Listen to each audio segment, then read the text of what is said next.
மாண்பு உறுப்பினர் பார்த்தா ரொம்ப எங்க இருக்கீங்க நீங்க மூத்த உறுப்பினர் சொல்லி என்னன்னு கேட்கறாங்க உறுப்பினர்கள். தட் இஸ் குரோனிக்கல் ஏஜ் வந்து மூத்த உறுப்பினர். அதுதான் பயாலஜிக்கல், ஸ்பிரிச்சுவல், சோசியாலஜி எல்லாத்துலயும் நான் வந்து யங் தான். உங்களுடைய பாராட்டுக்கு நன்றி. வயசு 79. அவை குறிப்புப்படி என்னுடைய 79 வயது என்னுடைய மூத்த உறுப்பினர் என்று அவை குறிப்பில் இருந்தது. அதை வைத்துதான் சொல்லுகின்றேன். இளையவர் ஏதோ 26 வயது என்று குறிப்பிட்டிருந்தார்கள். அந்த கருத்து சரியாக இருக்கும் என்பதை நம்பிதான் இந்த தகவலை உங்களுக்கு தருகின்றேன். ஆகவே எனது வாழ்த்துக்களை அவர்களுக்கு சொல்லிக் கொள்வதில் நான் மகிழ்ச்சி அடைகின்றேன். பேரவைத் தலைவர் அவர்களே, 12 ஆண்டுகளுக்கு ஒருமுறை குறிஞ்சி பூப்பதை போல் எப்படி அது மக்களுக்கெல்லாம் மகிழ்ச்சியை தருகின்றனோ அதே போன்று 12 ஆண்டுகள் ஒரு மிகப்பெரிய ஜனநாயக நாட்டின் பிரதமராக இருந்து சாதனை படைத்த எங்களுடைய தலைவர் நமது மாண்புமிகு பிரதமர் அவர்கள் 12 ஆண்டுகளை முடித்திருக்கின்றார் என்ற நல்ல செய்தியை உங்களுக்கு எல்லாம் சொல்லிக் கொள்வது உங்களுக்கு எல்லாம் தெரியும். அதை இந்த மாமன்றம் கூட அவருக்கு வாழ்த்து தெரிவித்து நமது மாண்பை பெரிது உயர்த்திக் கொள்ள வேண்டும் என்று நான் ஆசைப்படுகின்றேன். அவருடைய தலைமையில் உள்ள பாரதிய ஜனதா கட்சியின் உறுப்பினராக கடந்த தேர்தலிலே ஜனநாயக என்டிஏ என்ற கூட்டணியின் சார்பாக எனக்கு உழைத்த பாரதிய ஜனதா கட்சியின் தலைவர் நயினார் நாகேந்திரன் உட்பட அனைத்து தலைவர்களுக்கும், எங்களுடைய கூட்டணியை சார்ந்த அனைத்து இந்திய அண்ணா திராவிட முன்னேற்ற கழகத்தின் தலைவர் மரியாதைக்குரிய எடப்பாடியார் அவர்களுக்கும், அண்ணன் எஸ்பி வேலுமணி அவர்களுக்கும், எங்களது மாவட்ட சார்ந்த தலைவர்கள் உறுப்பினர்கள் அத்தனை பேருக்கும், என்னை ஒரே ஒரு ஏற்கனவே சொன்னது போல் ஒரு தாமரை தமிழகத்திலே பூப்பதற்கு எனக்கு வாய்ப்பு தந்த அத்தனை நல்ல உள்ளங்களுக்கும் இன்றைய காலகட்டத்திலே நான் நன்றி சொல்ல கடமைப்பட்டுள்ளேன். பலர் இன்று ஆளுநர் உரையை பற்றி சொன்னார்கள். பேரவைத் தலைவர் அவர்களே, அவர் is a constitutional head. He acts on the advice of the cabinet. அதனால் எந்த அரசு ஆளுகின்றதோ அவர்கள் தருகின்ற உரையை தான் அவர்கள் படிக்க வேண்டும். அதில் நமது சகோதரிகள் கூட சொன்னார்கள். அதெல்லாம் நான் அது தவறாக சொல்லவில்லை. அதை நாம் அந்த ஆளுநரை நாம் பாராட்ட வேண்டும். அந்த முயற்சி எடுத்ததற்காக நான் பாராட்டிக் கொள்ள நான் ஆசைப்படுகின்றேன். நமது முதல்வர் அவர்கள் அவரும் ஒரு 12 ஆண்டுக்கு முன்பாக தான் அன்றைய காலகட்டத்தில் ஒரு நடிகராக, அன்றைய காலகட்டத்திலே நமது மோடிஜி அவர்களை ஒரு பிரதம மந்திரியாக கோவையிலே சந்தித்ததாக அவர்கள் சொன்னார்கள். 12 ஆண்டுகளுக்கு பின்பு சென்னையிலே, டெல்லியிலே, புது டில்லியிலே அவர் பிரதமராகவும் நமது முதல்வராகவும் 12 ஆண்டுகளுக்கு பின்பு சந்தித்தது ஒரு மகிழ்ச்சியான நிகழ்ச்சியாக நான் கருதுகின்றேன். அன்றைய தினத்திலே அவர்கள் சில முக்கியமான நிதி ஆயோக் என்ற அந்த நிதி கமிஷன் அன்றைய கூட்டத்திலே அவர்கள் 11வது நிதி கமிஷன் கூட்டத்திலே கலந்து கொண்டு சில முக்கியமான தமிழ்நாட்டின் பிரச்சனைகளுக்கெல்லாம் அவர்கள் சொல்லியிருக்கிறார்கள். நமது பிரதமர் அவர்களும் நமது முதல்வர் அவர்கள் சொன்னது போல் அத்தனை பேரும் நாம் அரசியல் செய்கின்றோம் என்றால் மக்களுக்கு சேவை செய்ய வேண்டும் என்ற ஒரே காரணத்திற்காக தான் அரசியலை வந்திருக்கின்றோம். ஆகவே கருத்துகள், ஐடியாலஜி வேறு வேறு இருந்தாலும் கூட நமது தமிழகத்தை நாம் காப்பாற்ற வேண்டும் அந்த எண்ணத்தில் வந்து யாருக்கும் மாறுபட்ட கருத்தே வேண்டியதில்லை. மத்திய அரசும் கூட ஒரு பக்கமாக இருக்கும் என்பது அல்ல. மத்திய அரசு இன்று இருக்கின்ற மோடிஜி அவர்களுடைய தலைமையில் இருக்கின்ற அரசு எல்லா மாநிலத்திற்கும் அவர்களுக்கு உரிய மரியாதையை கொடுத்து அவர்களுக்கு செய்ய வேண்டியது ஏனென்றால் ஒவ்வொரு தடவையும் அவர்கள் இங்கு வரும்பொழுது 5,000 கோடிக்கான திட்டங்களை அவர்கள் கொடுக்கிறார்கள். எப்படி ஒரு விருந்தினர் நமது வீட்டிற்கு வந்தால் ஒரு பரிசு பொருட்களை கொடுக்கிறார்களோ அது போன்று அவர்கள் தமிழகத்திலே வரும்பொழுது 5,000 கோடியுடன் ஒரு பரிசை நமது மாநிலத்துக்கே கொடுத்திருக்கின்ற அந்த பாங்கை பார்க்கும்போது அவரை அடிக்கடி நாம் வரவேற்க வேண்டும். சிவப்பு கம்பளம் விரித்து அவர்களை வரவேற்றால் இன்னும் நிச்சயமாக பல நல்ல திட்டங்களை அவர்கள் நமது தமிழகத்தை கொடுப்பார்கள். அந்த நமது தமிழகத்தின் மீது அத்தனை பற்றுகள் அவர் கொண்டிருக்கிறார்கள் என்பதை நான் கூறிக்கொள்ள ஆசைப்படுகின்றேன். பேரவைத் தலைவர் அவர்களே, இந்த ஆளுநர் உரையில் பல திட்டங்கள் எல்லாம் இருக்கின்றன. எல்லாம் நல்ல திட்டங்கள், நிறைவேற்றப்பட வேண்டிய திட்டங்கள். ஆனால் நிதி நிலை என்பதை மட்டும் அவர்கள் குறிப்பிட்டார்கள்.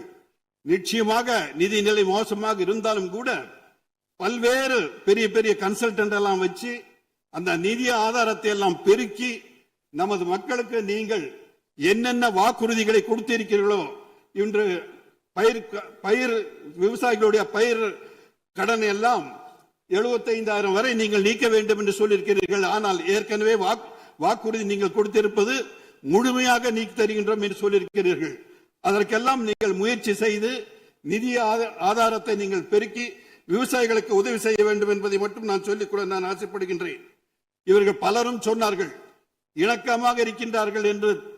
ஆளும் கட்சி பாரதிய ஜனதா கட்சியுடன் இருக்கின்றது என்று திராவிட முன்னேற்ற கழகம், திராவிட முன்னேற்ற கழகத்தின் உடன் பாரதிய ஜனதா கட்சி இணக்கமாக இருக்கிறது என்று ஆளுங்கட்சியும் சொல்வதெல்லாம் இதெல்லாம் ஒரு பாசிட்டிவ் ஆட்டிடியூட தான் இருக்கணும்.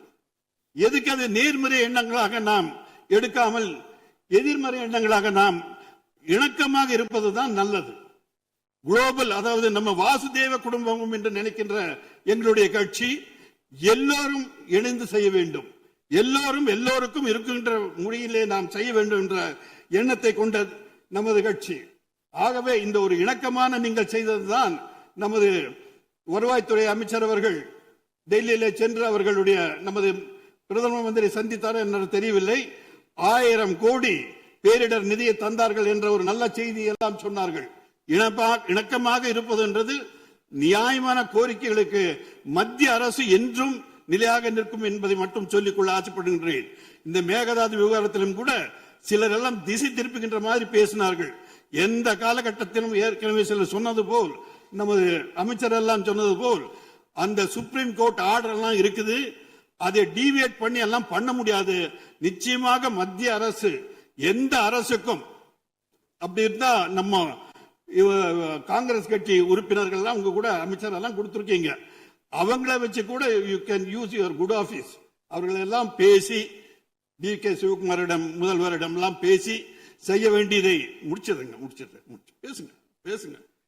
எல்லாரும் நமது தமிழகத்தினுடைய உரிமையை காப்பாற்ற வேண்டும் என்பது அடிப்படை எண்ணம். ஆகவே அந்த மாதிரி முயற்சி செய்யலாமே தவிர மீண்டும் அந்த மத்திய அரசை குறை கூறுவதை தயவு செய்து தவிர்க்க வேண்டும் என்பதை நான் அன்பாக கேட்டுக்கொள்ள ஆசைப்படுகின்றேன். கடந்த காலங்களிலே தமிழகத்திற்கு மட்டுமல்ல, தேசிய அளவிலே நமது பாரதிய ஜனதா கட்சி பல திட்டங்களை எல்லாம் செய்திருக்கின்றன. அதை இங்கு புள்ளிவரெல்லாம் சொன்னால் காலம் தாமதமாகிவிடும் என்பதற்காக அதை தவிர்த்து என்னை தேர்ந்தெடுத்த என்னுடைய ஊட்டி மக்களை, ஏன்னா ஊட்டி சிறப்பாக இருந்தால்தான் உறுப்பினர்கள் எல்லாம் கூட அங்க வந்திருந்து நல்ல முறையிலே ஊட்டி நல்லா இருக்கு 4 நாள் இருக்கலாம் சொல்லி நீங்கள் எல்லாம் எங்களுடைய விருந்தோம்பல் செய்வதற்கு நாங்கள் தயாராக இருக்கின்றோம், நீங்கள் வர முடியும். ஆனால் அங்கு மோசமாக இருந்தால் என்ன, தமிழகத்திலே ஒரு சுற்றுலா தலத்தை சிறந்த என்ன சொல்றாங்க, கேரளத்தை அவர் ஓன் காட்ஸ் ஓன் ஸ்டேட் என்று சொல்வார்கள். நாங்கள் பெருமையாக சொல்லுகின்றோம், God's own district is Nilgiri district. அந்த மாதிரி வளமும் வாய்ப்பும் இறைவனால் தந்த ஒரு மாவட்டத்தை மிகச் சிறப்பாக செய்ய தவறிவிட்டோம் இதுவரை. இனிமேல் செய்ய வேண்டும், அது நிச்சயம் வாய்ப்புகள் இருக்கின்றன. அதற்கு நமது முதல்வர் அவர்களும் அமைச்சர் பெருமக்களும் சம்பந்தப்பட்டவர்கள் எல்லாம் நாங்கள் கொடுக்கின்ற திட்டங்களை எல்லாம் பரிசீலனை செய்து அந்த இன்ஃப்ராஸ்ட்ரக்சர், அதாவது சுற்றுலா தலங்களுக்கு எது வேண்டுமோ அதை நீங்கள் செய்து தர வேண்டும் என்று நான் அன்போடு கேட்டுக்கொள்கின்றேன். அதுவும் அல்லாமல் முக்கியமான எங்களுடைய கோரிக்கை, நீங்க மாண்பு உறுப்பினர் இன்னும் விரிவா விளக்கமா கூட உங்களுடைய கோரிக்கைகள் எல்லாம் வரிசைப்படுத்தி, இல்ல நான் சொல்ல வர கருத்து இல்ல, நிறைய எழுதி கொடுத்தா கூட அது அவை குறிப்பில் ஏற்றி உங்களுக்கு நல்ல முடிவுகள் ஏற்பட வாய்ப்பு இருக்கிறது. எழுதி கொடுத்துருங்க, எல்லாத்தையும் கொடுக்குறேங்க. 2-3 எங்களுடைய சமுதாயத்தை பற்றி சிலருக்கெல்லாம் நன்றாக தெரியும். படுக சமுதாயம் என்பது it's a unique community exists only in Nilgiri district. அந்த மாவட்டத்தில் உள்ள அந்த படுகா என்ற இனம் அது இதுவரை 1931 சென்சஸில் நாங்கள் எஸ்டி அதாவது பழங்குடியினர் பட்டியலிலே நாங்கள் இருந்தோம். கடந்த காலங்களிலே திராவிட முன்னேற்ற கழகம் பரிந்துரை செய்தது, அண்ணா திராவிட முன்னேற்ற கழகம் பரிந்துரை செய்தது. ஆனால் தொடர்ந்து சில 2 நிமிஷம் செய்ய முடியாது. இது முக்கியமான விஷயம். அதை நீங்கள் செய்து கொடுக்க வேண்டும். நீங்கள் பரிந்துரை கொடுத்து மீண்டும் அதை ரிஜிஸ்டர் கவர்னர் ஆஃப் இந்தியா அப்படின்னு சொல்லி register general of India RGI இருக்குங்க. அங்க போய் அந்த ப்ராசஸ் எல்லாம் பண்ணுவதற்கு நமது அரசு நமக்கு உதவி செய்ய வேண்டும் என்பதை மட்டும் கூறி, எங்களுடைய முக்கியமான தொழில் தேயிலை தொழிலை இன்று கூட்டுறவு துறையிலே நமது அரசுக்கு கீழே பல கூட்டுறவு தொழிற்சாலைகள் எல்லாம் இருக்கின்றன. ஆனால் அந்த காலத்திலே வெங்கட்ராமன் என்பவர் அவருடைய திட்டம் தான் அந்த கூட்டுறவு தொழிற்சாலை.